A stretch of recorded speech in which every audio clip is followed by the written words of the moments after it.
নমস্কার, নর্থ বেঙ্গল চুমকিস কিচেনে আপনাদের সবাইকে স্বাগত। আবারও চলে এসেছি একটা নতুন রেসিপি নিয়ে। তো আজকের রেসিপিটা আমি একটা অন্য ধরনের রেসিপি আপনাদের তৈরি করে দেখাবো, শুধুমাত্র আটা দিয়ে এবং বাড়িতে থাকা উপকরণ দিয়ে খুব সহজে এই রেসিপিটা আপনারা তৈরি করে নিতে পারবেন। সকাল সন্ধ্যা জল খাবারের জন্য এবং কি বাচ্চাদের টিফিনে দেওয়ার জন্য চটজলদি এই রেসিপিটা আপনারা বানিয়ে নিতে পারবেন। তো চটপট দেখে নেওয়া যাক রেসিপিটা। প্রথমেই আমি এখানে দিয়ে দিলাম গমের আটা আমি এখানে নিয়েছি 250 গ্রাম আমি এখানে গমের আটা নিয়েছি। এখন কিছু উপকরণ দিয়ে দিচ্ছি সামান্য পরিমাণে লবণ, দিয়ে দিচ্ছি রিফাইন্ড অয়েল 2 চামচ। তো রিফাইন্ড অয়েল এবং লবণ দিয়ে খুব ভালো মতন আটাটাকে প্রথমে এইভাবে আমি মিশিয়ে নেব উপকরণগুলিকে। তো মিশিয়ে নেওয়া হয়ে গেছে, এখন আমি একটা ডো করে নেব। তো একটু একটু করে জল দিয়ে আমরা যেমন নর্মালি রুটি পরোটা খাই সেই রকম পর্যায়ে একটা ডো করে নিতে হবে। তো একটু একটু করে জল দিয়ে আমি একটা সেই রকমের ডো করে নিচ্ছি। তো আমরা নর্মালি যেমন রুটি পরোটা খাই সেইভাবে ডোটা করে নিতে হবে। তো দেখতেই পাচ্ছেন আমার কিন্তু ডোটা করা হয়ে গেছে। তো চাইলে আপনারা এখানে ঢেকে রেখে দিতে পারেন 5 মিনিট, তবে আমি রাখছি না, এখনই আমি বানিয়ে নিচ্ছি। তো প্রথমে আমি লেচি কেটে নিচ্ছি। তো 5 ভাগে আমি লেচি কেটে নিলাম।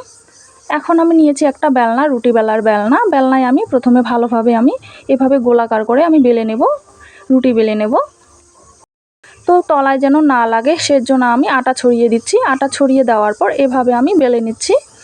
তো আমরা যেমন নর্মালি রুটি খাই তার থেকে একটু পাতলা করে বেলে নিতে হবে। তো আমি দেখিয়ে দেব কীরকম পাতলা করে বেলিয়ে নিতে হবে। তো দেখতেই পাচ্ছেন এই পর্যায়ে আমি পাতলা করে বেলে নিয়েছি। তো এইরকম পাতলা করে বেলে নিতে হবে।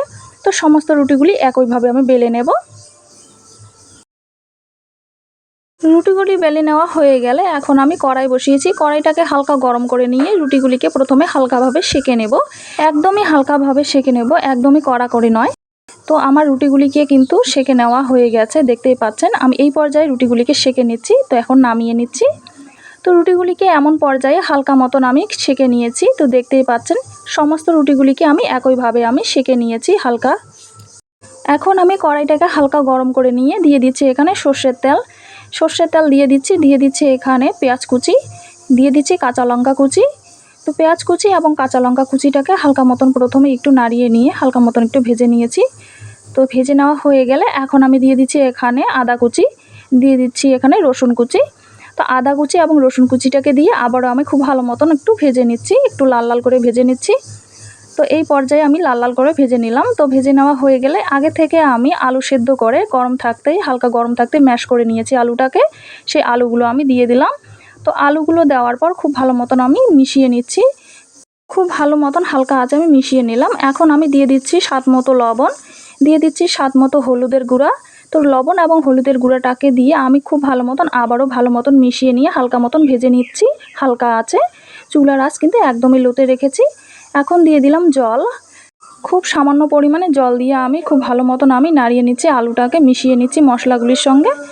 লো আঁচে অনবরত নাড়িয়ে নিয়ে আমি এই পর্যায়ে আমি জলটাকে শুকিয়ে নিয়ে এভাবে আমি আলুটাকে ঘন করে নিয়েছি। এখন দিয়ে দিলাম আমি ধনিয়া পাতা কুচিটাকে দিয়ে খুব ভালো মতন আমি এভাবে আর একটু নাড়িয়ে নিলাম। তো এই পর্যায়ে আমি আলুটাকে তৈরি করে নিলাম, আলুর পুরটাকে। তো আগের থেকে যে আমি হালকা মতন রুটিগুলিকে সেঁকে নিয়েছি সেই রুটিগুলি আমি নিয়ে নিলাম। তো এখন যে আমি আলুর পুরটা রেডি করেছি সেই পুরটাও নিয়ে নিচ্ছি। তো সেই আলুর পুরটা আমি রুটিতে দিয়ে দিচ্ছি এক কিনারে। তো একদমই সমস্ত রুটিটাতে দেওয়ার কোনো রকমই প্রয়োজন নেই, হালকাভাবে আমি এক কিনারে আমি এভাবে দিয়ে দিলাম এক পাশে। দেওয়ার পর আমি রুটিটাকে এইভাবে ভাঁজ করে নিলাম, পুরটার সঙ্গে একদমই জয়েন করে দিলাম এইভাবে।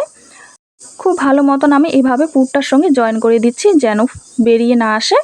তো একইভাবে আমি সমস্ত রুটিগুলিকে একই রকম করে তৈরি করে নেব। তো আবারও আমি কড়াই বসিয়ে দিয়েছি, কড়াইয়ের মধ্যে দিয়ে দিচ্ছি সর্ষের তেল, তবে আপনারা রিফাইন্ড অয়েলও ভেজে নিতে পারবেন। তো তেলটাকে হালকা মতন গরম করে নিচ্ছি। প্রথমেই তেলটাকে গরম করে নেওয়ার পর আমি দিয়ে দিচ্ছি রুটিগুলিকে, যে আমি এভাবে পুরের সঙ্গে ভালো মতন জয়েন করে দিয়েছি সেই রুটিগুলিকে আমি দিয়ে দিলাম তেলে। চুলার আঁচ মিডিয়ামে রেখে আমি ভেজে নিচ্ছি। তো চুলার আঁচ মিডিয়ামে রেখে আমি ওলট পালট করে দিয়ে আমি খুব ভালো মতন ভেজে নিচ্ছি রুটিগুলিকে। তো দেখতেই পাচ্ছেন আমার রুটিগুলি কিন্তু একদমই ভাজা হয়ে গেছে, এখন আমি নামিয়ে নিচ্ছি। তো একই রকম করে আমি সমস্ত রুটিগুলিকে ভেজে নেব। তো সমস্তগুলিকে আমি একই রকম করে খুব ভালো মতন ভেজে নিয়ে নামিয়ে নিয়েছি। তো দেখতেই পেলেন শুধুমাত্র আটা দিয়ে এবং বাড়িতে থাকা উপকরণ দিয়ে খুব সহজে এই রেসিপিটা আপনাদের সঙ্গে শেয়ার করলাম। তো এই রেসিপিটা সকাল সন্ধ্যা চায়ের সঙ্গে এবং কি আপনারা বাচ্চাদের টিফিনেও দিতে পারেন। তো আজকের ভিডিওটা এই পর্যন্তই, আসবো পরবর্তীতে অন্য কোনো রেসিপি নিয়ে। তো আজকের রেসিপিটা যদি আপনাদের ভালো লেগে থাকে অবশ্যই লাইক কমেন্ট শেয়ার করবেন, আর আমার চ্যানেলে নতুন হয়ে থাকলে অবশ্যই চ্যানেলটা সাবস্ক্রাইব করে নেবেন নিত্য নতুন রেসিপি দেখার জন্য। তো সুস্থ থাকবেন, ভালো থাকবেন, আর সম্পূর্ণ ভিডিওটা দেখার জন্য অসংখ্য অসংখ্য ধন্যবাদ।